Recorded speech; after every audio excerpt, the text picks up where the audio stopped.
Саламатсыздарбы, урматтуу телегөрүүчүлөр, эфирде галстуксуз маек көрсөтүүсүнүн кезектеги чыгарылышы. Бүгүнкү программанын мейманы Сагынбай Розбаков атындагы Нарын облустук китепканасынын директору Байгабатова Анара Казакбаевна болмокчу. Эже көрсөтүүбүзгө куш келипсиз. Саламатсыздарбы, баңдыңалар. Бүгүнкү маекти ушул сиздин балалык учуруңузга кайрылып ошондон баштасак да, мен билгенден сиз ушул Чүй жергесинен кызысыз. Ушул балалык учуруңузду айтып берсеңиз. Касиеттүү Чүй жергесинин Москва районунда Большевик айылында төрөлүп, ошол жерде өскөм. Атам өзү айыл чарба кызматкери болчу. Ошо айылда башкы зоотехник, ферма башчысы болуп, ошо көп жетекчилик кызматтарда иштеп жүрдү. Апам ошо айылда бала бакчада тарбиячы болуп иштеп жүрүп, кийинки убактарда көбүнчө балдар менен үйдө болуп калды. Биз өзүбүз 8 бир тууганбыз.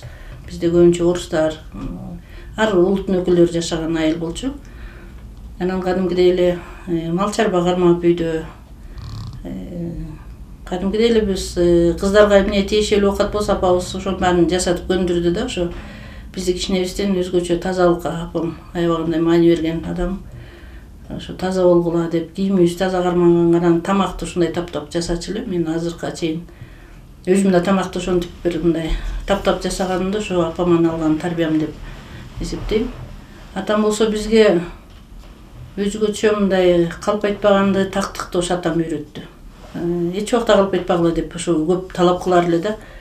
Анан кыз баланын жашаган үйдө эмне болуш керек? Ошонун баарын ушундай көз жазымда калтырчу эмес. Күлүңөр өстүбү, сайма сайып атасыңарбы деген апам эмес, эмнегедир атам бизди көбүрөөк текшерчү да. Ошол элестер азыр эстеп отурсам ошо көбүрөөк эсте калыптыр. Анан баягы үй жумуштары, анан сырттагы ичине мал сал менен аралашып эле өстүк, баарына көзүбүз жетип. Ошондой балалыкта чоңойдук. Анан эми Чүй жергеси бышыкчылыктуу келет. Огороддо баары жоктун баары өсүп бышык. Ошондой бир мен ойлойм, менин балалыгымдагы бир аябагандай бактылуу бир санасы жок, капасы жок өттү деп ойлойм да. Анткени ата-энем ошондой тарбия берип бизге бактылуу балалыкты тартуулаганга баардык шартты түзүп берген. Ошол баягы ар бир эле адам ушул андай кыялдарга чулган эмес, анан сиз ошо балалык кыялыңыз кандай эле, ошонун канчасына жеттиңиз, эмнени кыялданчу элеңиз деги эле? Өзгөчө тиш доктор болууну самачымын деп ойлоп калам, анткени мен кичинекей кезимде тишим көп ооручу эле да. Анан ошол тиш докторго барганда эле ошонун бир оройураак мамилесине өзүм дуушар болгом да. Аябай ошо тишимди сурганда бир аябай ооруп, ошондо бир апам айтып келген эмем бар экен, кийин апам айтып жүрөт, мен ошо тиш доктор болуп аябай бир назик, бир адамдын немесин оорутпаган тиш доктор болсом деп ойлосом керек. Анан биздин айылдык мектеп 8 жылдык болчу. Анан 8-чи классты бүтүп, жалаң 5 менен көйлүктү алып алып, анан Бишкек шаарындагы номер 5-эксперименталдык гимназияга барып өттүм. Ошол жактан математика классына кирип калдым. Ошол жерде 2 жыл окудум. Эми шаардын мектеби албетте айылдагыдан бир топ айырмаланат. Өзүм бирок кичинекей кезимде мектепте жүргөндө эле ушундай коомдук жумуштарга көбүрөөк аралашчумун да. Ошол жерде окуу комитети болобу, тазалык сектору болобу, бүт эле милдетти өзүм жүктөп алып, ошондой бир коомдук жумуштарды көбүрөөк аткарчумун. Ошо номер 5-те окуп жүргөндө дагы ошо мектеп боюнча окуу комитетине мүчө болуп, ошол ал кезде бир заман башкачараак болчу. Ошо баарыбыз окуучулардын жетишкендигин ар бир класс боюнча чыгарып, текшерип, ушундай бир иштерди аткарчу элек да.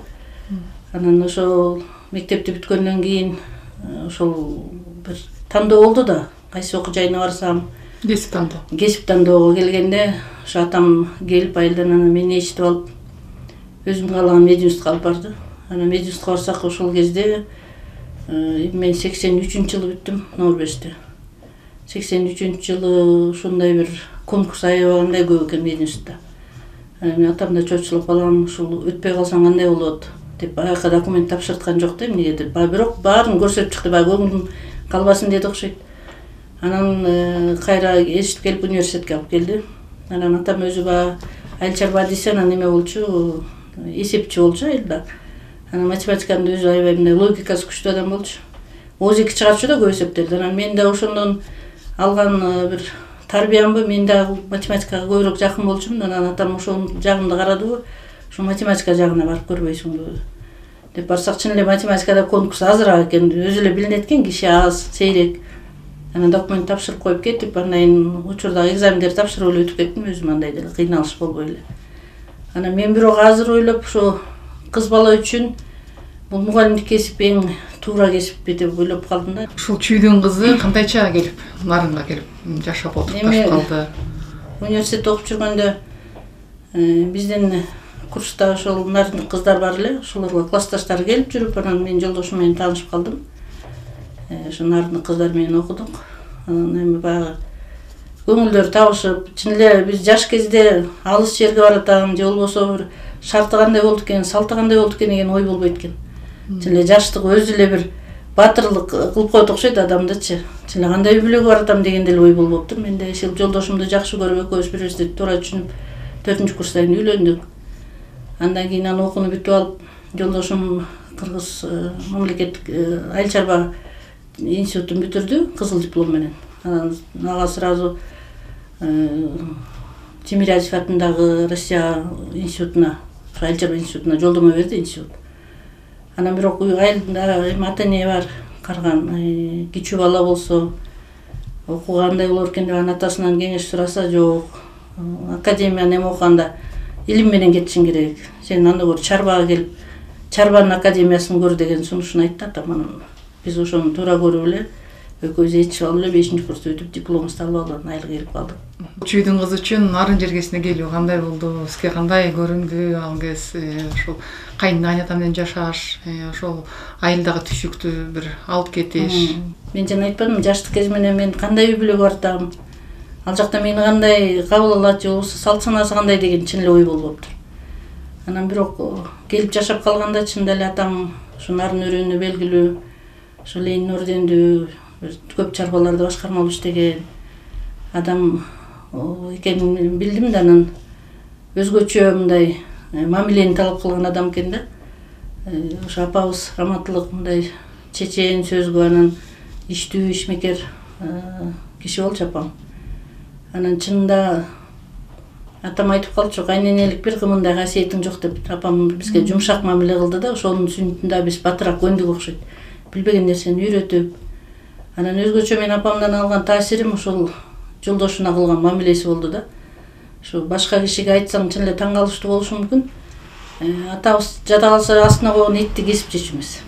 Апам баарын туурап, иреттеп, картошкасын жанына коюп, жегидей кылып гана берчү да.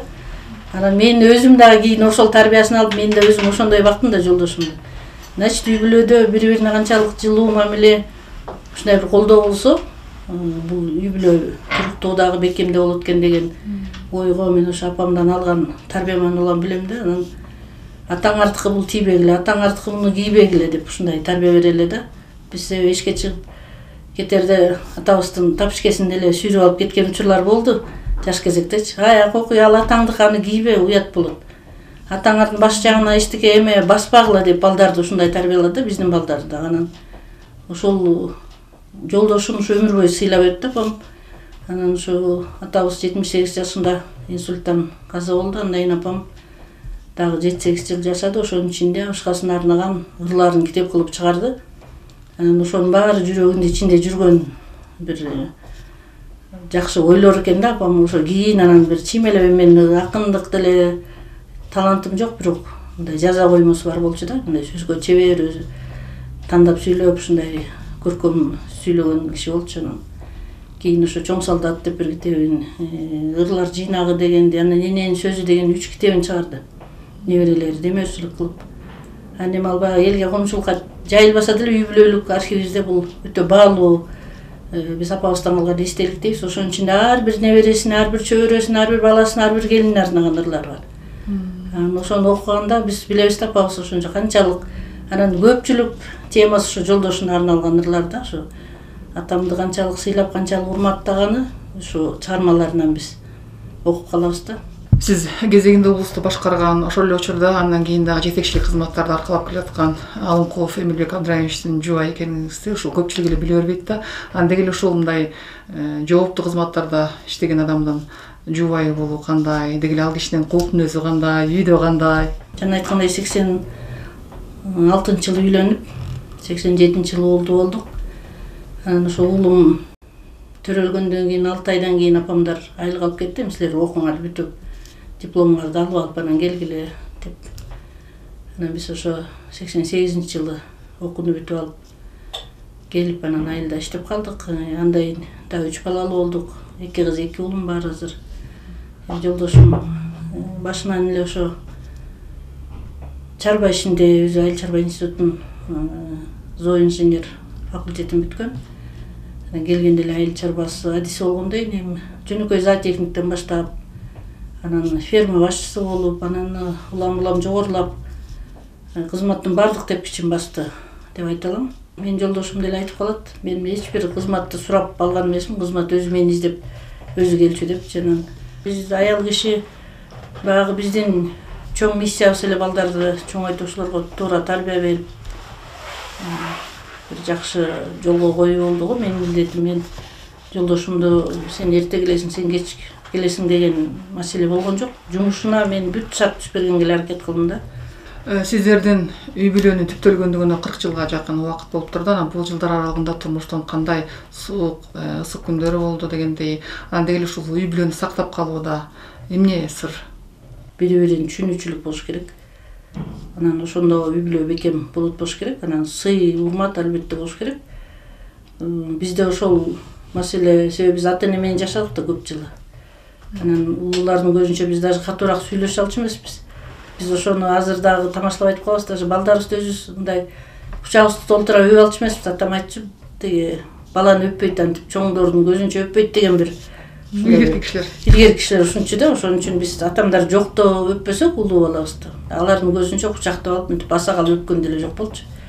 Деги кыргыз эли бир укмуштуудай сөз менен, көз караш менен тарбиялаган бир акылман, кемеңгер эл болот экен да. Ошону биз өз ата-энебизден байкачубуз да. Ушундай өзгөчө кайнатам бизди көз менен тарбиялаган, жакканын, биздин жакпаган кыймыл аракетибизди көзү менен билдирип турчу да. Биз ошондой көз караш менен тарбияланып калганбыз деп айта алам. Анан ошон үчүн бизде андай деле бир чоң бир чыр-чатак, бир чоң түшүнбөстүк болгон жок. Ошонун анындагы бир ситуациясына кирип мындай түшүнүү менен кабыл алса, аял дагы ошончолук ответ берет го деп ойлойм да. Ошондо үй бүлө бекем, туруктуу болот болуш керек. Эми биз бактылуу ата-эне болуп 4 баланы көрдүк, 2 кыз 2 уулубуз бар.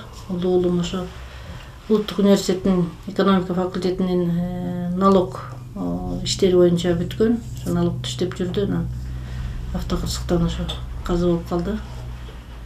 Андан кийинки кызыбыз азыркы институт международных образовательных программ, ошондон Кытай таануу факультетин бүтүрүп Кытайда окуп келген. Бирок анан кийин заман өзгөрүп эле Кытай тили өзгөчө бир маанилүү болбой калгандан кийин кайра окуп, азыр Улуттук университетинин маркетологун бүттү, маркетология бөлүмүн, экономфактын. Анан азыр маркетолог болуп чоң ишканада иштейт. Андан кийин уулубуз Кыргыз башкаруу академиясын бүтүп, бүгүнкү күндө кадр службасында, кадр кызматында иштеп жүрөт, эмгектенип. 2 кыздуу болду. Анан эң кичүү кызыбыз, мен ошол жана айтпадым, өзүм врач болбой алып, ушу кызымды аябай ошо врач кылам деп химияга берип, биологияны окутуп эле аракет кылдым да, сен врач бол, стоматолог бол деп. Макул болуп жүрүп эле мединститутка тапшыралы деп атканда 11-класстан флекс программасына өтүп Америкага кетти. Америкадан келгенден эле бүттү, мен мединститутка барбай калдым, ама мен уже эл аралык университетке окумай болдум, өзүм ушундай чечип келдим деп азыркы убакта ошо Америка, Борбордук Азияда Америка университетин бүтүп атат быйыл 4-курста. Буюрса окуулары жакшы, өзү да проект жазып, ушул флекс боюнча республика боюнча координаторлук кызматтар кылып, өзүнүн жолун таап алды. Мен эч убакта кызыма нааразы эмесмин, мен айтканымды аткарган жок деп. Эми буюрса неберелер чогоюп келатат, 8 неберебиз бар. Ошолордон менин бир максатымды аткарган неберелерим чыгат деген ишеничтемин. Себеби мен өзүм баягы кыялданып жүргөн врачтык кесибимди сөзсүз бирөөдөн көргүм келет да. Сиз өзүңүздү бактылуумун деп эсептейсизби? Анан деги эле бактылуулук деген эмне сиз үчүн? Эми чын эле бактылуулуктун өзүнүн формуласы жок деп айтышат эмеспи? Кээ бирөө бактылуулук деп көп акчаны, же болбосо бир кабат үйлөрдү, же болбосо бир башкача кандай десем, бир өзгөчө бир шартта жашаганды элестетишет болуш керек. Мен үчүн бактылуулук бул менин үй бүлөмдүн эле аманчылыгы, анан өзгөчө мен балдарым жетишкендиги. Бул бизди бактылуу кылат деп ойлойм.